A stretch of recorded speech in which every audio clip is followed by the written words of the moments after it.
12 जून 2025 को अहमदाबाद में हुआ एयर इंडिया फ्लाइट AI-171 का विमान दुर्घटना भारतीय विमानन इतिहास की सबसे भीषण घटनाओं में से एक बन गई। यह हादसा अहमदाबाद एयरपोर्ट से लंदन के लिए उड़ान भरने के कुछ ही क्षणों बाद हुआ। दुर्घटना का विवरण। विमान का प्रकार बोइंग 787 ड्रीमलाइनर VTNB। उड़ान संख्या AI-171। उड़ान मार्ग Ahmedabad India London Gatwick United kingdom. उड़ान समय 12 जून 2025 दोपहर 1:38 IST। उड़ान भरने के बाद लगभग 30 सेकंड में विमान ने B.J मेडिकल कॉलेज के हॉस्टल ब्लॉक से टकराया। मृतकों की संख्या विमान में 241 और जमीन पर 38, कुल 279 सर्वाइवर। विमान में एक यात्री और एक जमीन पर घायल। पायलट की आखिरी बातें।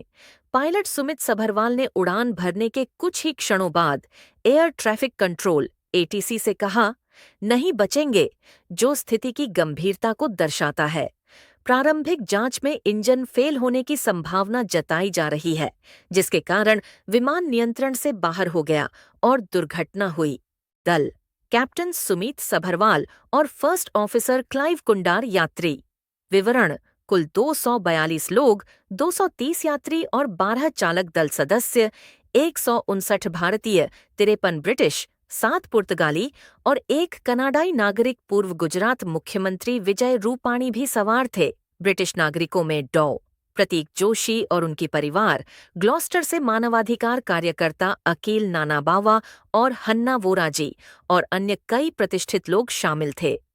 दुर्घटना के कारण और जांच। यह दुर्घटना बोइंग 787 ड्रीमलाइनर के इतिहास में पहली बार हुई है, जिसमें इस विमान प्रकार की पहली दुर्घटना दर्ज की गई है।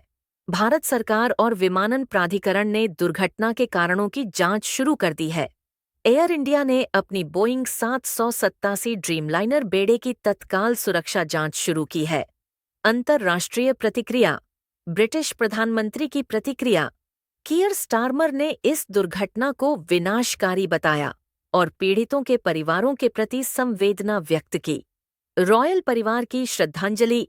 ब्रिटिश सम्राट चार्ल्स III ने ट्रूपिंग द कलर समारोह के दौरान काले आर्म बैंड पहनकर और मौन धारण कर पीड़ितों को श्रद्धांजलि अर्पित की। शोक और समर्थन। यह दुर्घटना न केवल एक विमानन त्रासदी है, बल्कि यह उन परिवारों और समुदायों के लिए भी एक गहरी शोक की घड़ी है जिन्होंने अपने प्रियजनों को खो दिया। सरकार और एयर इंडिया ने पीड़ितों के परिवारों को सहायता प्रदान करने के लिए आपातकालीन केंद्र स्थापित किए हैं। यदि आप इस दुर्घटना से संबंधित किसी विशेष पहलू, जैसे पीड़ितों के परिवारों के बारे में अधिक जानकारी, जांच की प्रगति या श्रद्धांजलि समारोहों के बारे में जानना चाहते हैं, तो कृपया बताएं। मैं आपकी सहायता करने के लिए तत्पर हूं।